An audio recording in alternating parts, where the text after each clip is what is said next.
یہ حضرت صدیق اکبر رضی اللہ تعالیٰ عنہ سے مروی ایک حدیث ہے کہ حضور اقدس نبی کریم صلی اللہ علیہ وسلم نے ارشاد فرمایا کہ ما اصر من استغفر وان عاد فی اليوم 70 مرہ،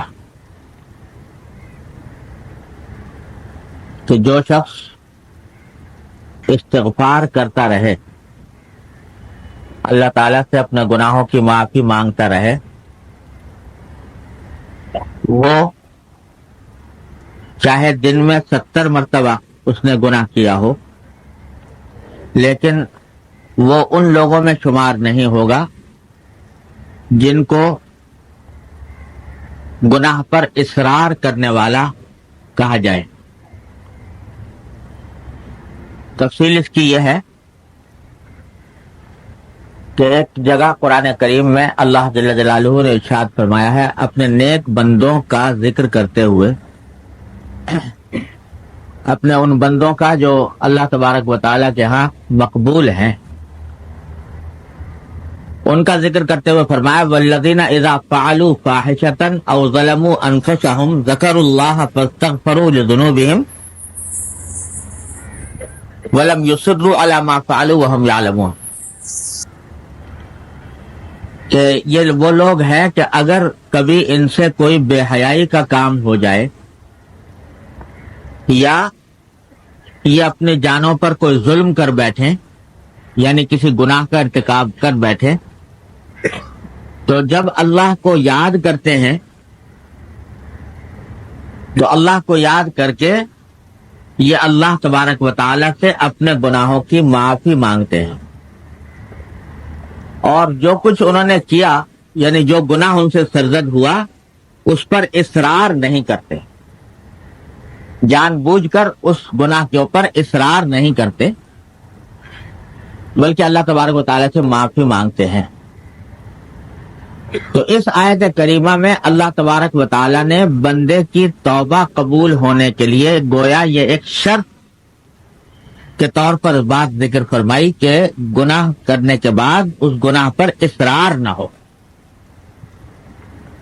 اگر گناہ پر اصرار ہو تو پھر توبہ کارآمد نہیں، لیکن اگر گناہ پر اصرار نہیں ہے تو پھر اللہ تعالیٰ سے جب توبہ مانگیں گے تو اللہ تبارک و تعالیٰ قبول فرمائیں گے، گناہوں کو معاف فرما دیں گے۔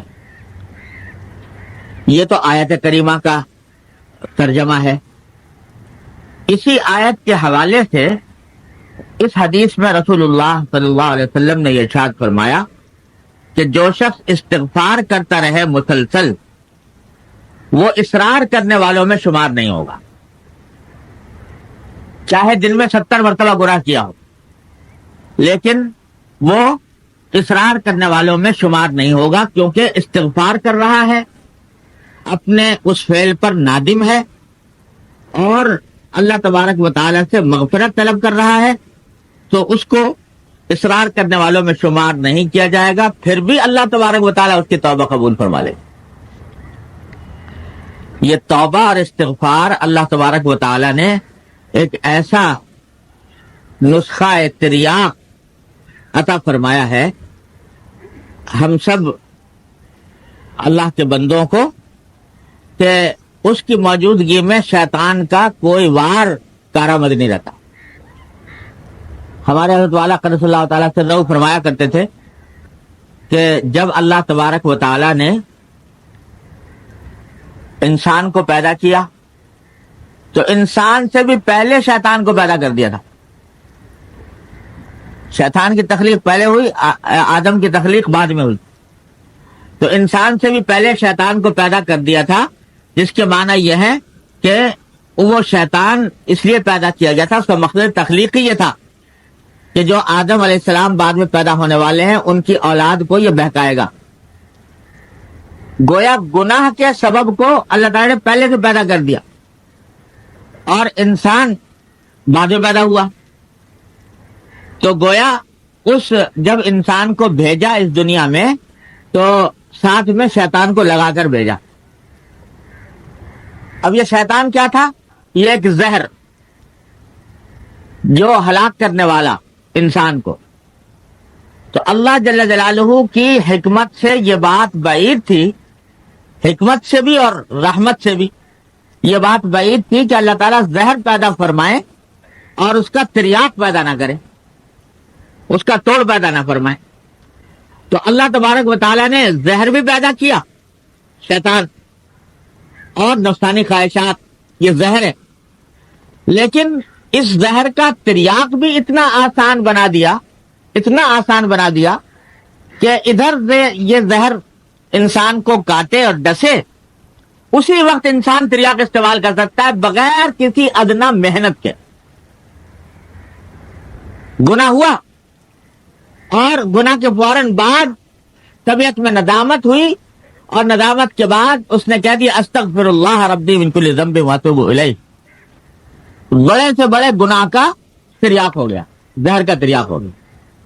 کوئی چیز اللہ تبارک و تعالیٰ نے مضر ایسی پیدا نہیں کی، زہر ایسا پیدا نہیں کیا جس کا تریاق نہ بنایا ہو، اور تریاق بھی آسان. میں ایک مرتبہ ایک سفر میں تھا جنوبی افریقہ کے، تو جنوبی افریقہ کا مشہور شہر ہے کیپ ٹاؤن. تو وہاں سے کیپ ٹاؤن کے شہر سے باہر نکل کر ایک مرتبہ ہم جا رہے تھے ساحل سمندر کی طرف، اور وہاں پہاڑی علاقہ ہے. تو ایک پہاڑ کے اوپر سڑک پر جا رہے تھے، تو جاتے جاتے دیکھا کہ بڑا اچھا منظر ہے، بڑا خوبصورت، اور کچھ شاید نماز بھی پڑھنی تھی. تو ہم نے گاڑی کہا کہ ذرا روکیں اور تھوڑا سا اس منظر سے بھی لطف اندوز ہوں، کچھ نماز بھی پڑھے. گاڑی روکی تو دیکھا تو سڑک کے کنارے ایک انتہائی خوبصورت پودا، انتہائی خوبصورت پودا لگا ہوا ہے، اس کے اوپر بڑی خوبصورت پتیاں آ رہی ہیں. تو اتنا خوبصورت معلوم ہوا کہ حالانکہ مجھے کچھ زیادہ ذوق بھی نہیں ہے پھول پھلواری کا، لیکن اتنا خوبصورت معلوم ہوا کہ بے ساختہ طبیعت چاہی کہ اس پتے کو جا کر توڑ لوں اور اس کو اپنے ساتھ رکھیں. جب میں اس کی طرف بڑھا اس پتے کو توڑنے کے لیے، تو ہمارے جو ساتھی تھے وہیں کے رہنے والے، وہ چیخے، کہا کہ حضرت آپ اس کو مت چھوئیے. میں نے کیوں بھائی؟ تو کہنے لگے کہ یہ بڑا خطرناک پودا ہے. کیسے خطرناک ہے؟ کہ اگر آپ اس کو چھوئیں گے تو جو آدمی بھی اس کو چھو لیتا ہے تو اس کا اثر ایسا ہوتا ہے جیسے بچھو کے کاٹنے کا. اس کو چھونے سے ہاتھ کے اندر زہر دوڑ جاتا ہے، اور زہر دوڑنے سے سارے جسم میں یہ کیفر ہو جیسے کسی بچھو نے کاٹ لیا. تو اس واسطے آپ اس کو قریب میں مت جائیں. بڑا حیران پریشان، اتنا خوبصورت پودا اور اتنا خطرناک کہ آدمی ہاتھ لگائے اور ہاتھ لگاتے ہی اس کے جسم میں زہر دوڑ جائے. تو میں نے ان سے کہا کہ بھئی یہ تو بڑا خطرناک ہے، مجھے تو آپ نے بتا دیا، کوئی اجنبی آدمی بیچارہ گزر رہا ہو یہاں سے اور وہ ہاتھ لگا دے، چھو لے، تو اس کے اوپر تو زہر کا اثر ہو جائے، وہ تو بیچارہ پریشان ہو جائے.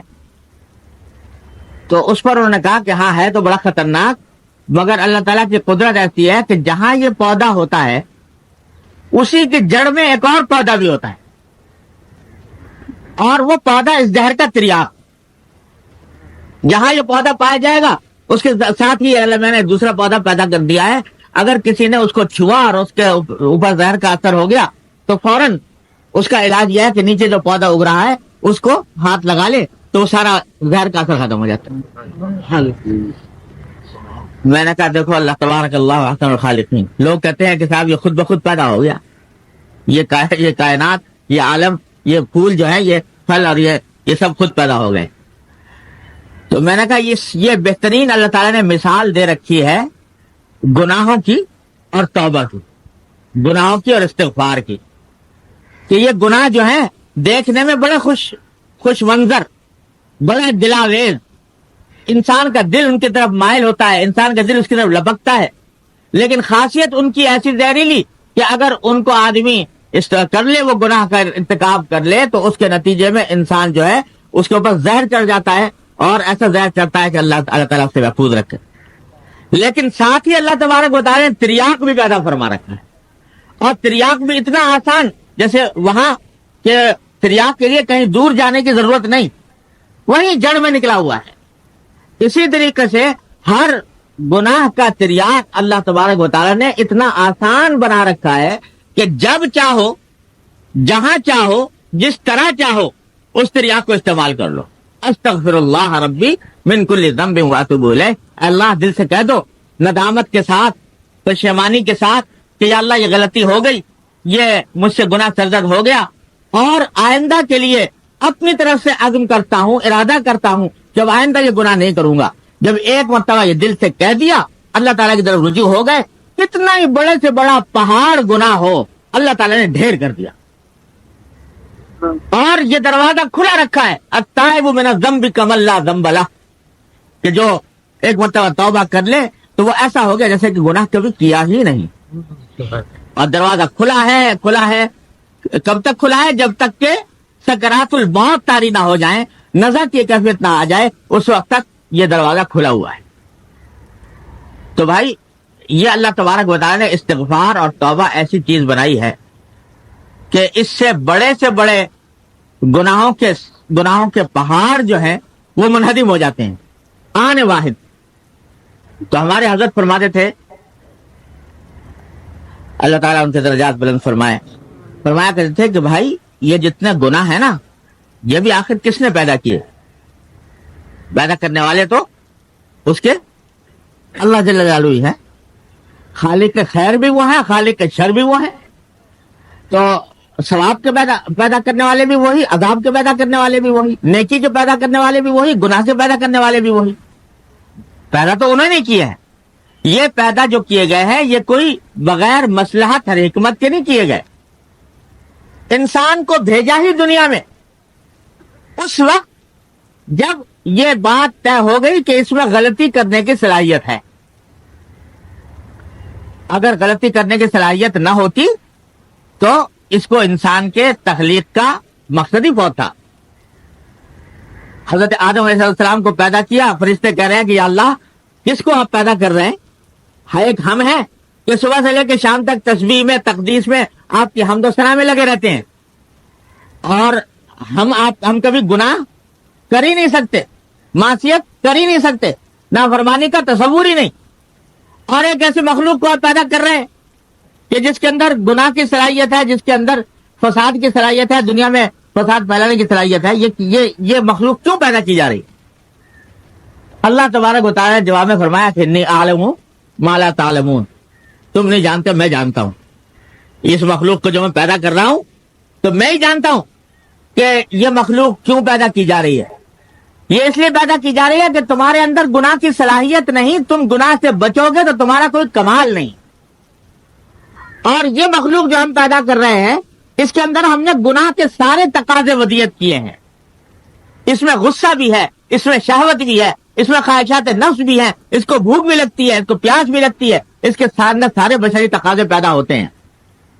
اور جس وقت یہ مخلوق ان سارے گناہ کے تقاضوں کو پامال کر کے ہماری عظمت کو مد نظر رکھتے ہوئے، ہمارے خوف کو مد نظر رکھتے ہوئے ان گناہوں کو چھوڑے گی تو اس وقت یہ تم سے بھی آگے نکل جائے گی۔ اس لیے پیدا کرنا ہے۔ تو آدم علیہ السلام کو پیدا کرنے کے بعد ہمارے حضرت فرماتے تھے کہ اللہ میں نے فوراً دنیا میں نہیں بھیج دیا، بلکہ پہلے جنت میں رکھا اور صرف ایک حکم کا پابند کیا، اور کوئی حکم نہیں، نہ نماز کا، نہ روزے کا، نہ زکوٰۃ کا، نہ حج کا، نہ تسبیح کا، نہ تقدیس کا، نہ کچھ۔ ایک حکم کیا کہ اس درخت کے پاس مت جانا، لا تقربوا هذه الشجرة، بس ایک حکم دیا۔ تو کیا ہوا؟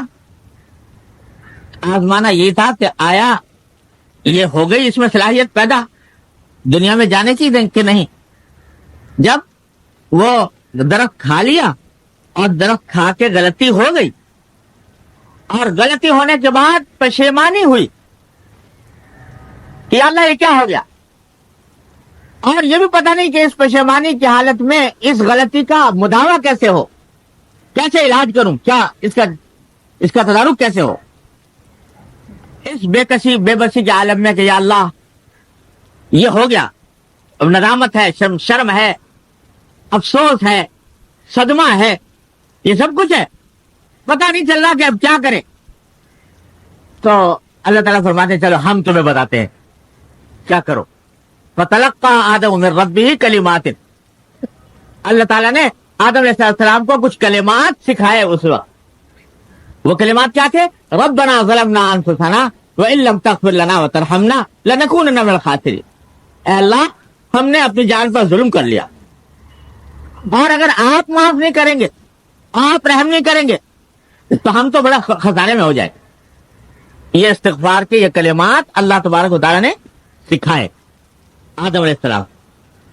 وہ کلمات جب کہے، استغفار کے کلمات، توبہ کے کلمات، اب ہمارے حضرت فرماتے ہیں، اللہ تعالیٰ فرماتے ہیں اب تم ہو گئے ہو اس قابل کہ تمہیں دنیا میں بھیجا جائے. تو اب دنیا میں بھیجا گیا کہ تمہارے ساتھ شیطان بھی لگا دیا، تمہارے ساتھ نفسانی تقاضے بھی لگا دیے، گناہ کے دائیں بھی لگا دیے، اور ساتھ میں تریاق بھی بتا دیا ربنا ظلمنا انفسنا وان لم تغفر لنا وترحمنا لنكونن من الخاسرین. اب کہتے ہیں مسلح ہو کے جاؤ، اب تمہیں پوری طرح مسلح کر دیا گیا ہے دنیا کے اندر پیش آنے والے حالات کا مقابلہ کرنے کے لیے، اور علاج تمہیں بتا دیا، زہر بھی بتا دیا اور زہر کا تریاق بھی بتا دیا. اب جائے اور جا کر اپنے آپ کو اس شیطان کے اس بہکاوے سے بچانے کی کوشش کرو، کرتے رہو کرتے رہو کرتے رہو، لیکن جہاں کہیں یہ ڈس جائے تمہیں تو بس اس کا تریاق یہ ہے کہ ربنا ظلمنا انفسنا وان لم تغفر لنا وترحمنا لنكونن من الخاسرین. اور جو ندامت بڑھتی جائے گی اور آدمی اللہ تعالیٰ کی طرف رجوع کرتا جائے گا، استغفار کرتا جائے گا، اتنا ہی اللہ تبارک و تعالیٰ کا انشاءاللہ قرب بڑھے، اتنا ہی اللہ تبارک و تعالیٰ کے قرب میں اضافہ ہوگا. تو اس واسطے ہمارے حضرت فرمایا کرتے تھے کہ بھائی یہ گناہ جو ہے نا، یہ بھی اللہ تعالیٰ کی حکمت اور مصلحت سے پیدا کیا گیا ہے. یہ اس لیے پیدا کیا گیا ہے کہ اس سے بچنے کی کوشش کر کے تم اپنے درجات بلند کرتے چلے جاؤ، اور اتنا بلند کرو ان درجات کو گناہوں سے بچنے کی کوشش کر کے، اور اگر کبھی سرزد ہو جائے تو ندامت اور استغفار کر کے کہ تمہارا شمار ہو جائے توابین میں، جس کو قرآن کریم میں ہوا توابین اور اوابین میں تمہارا شمار ہو جائے. اتنا تو یہ گناہ در حقیقت دیکھنے میں بہت خراب چیز ہے، اور ہے ہی خراب.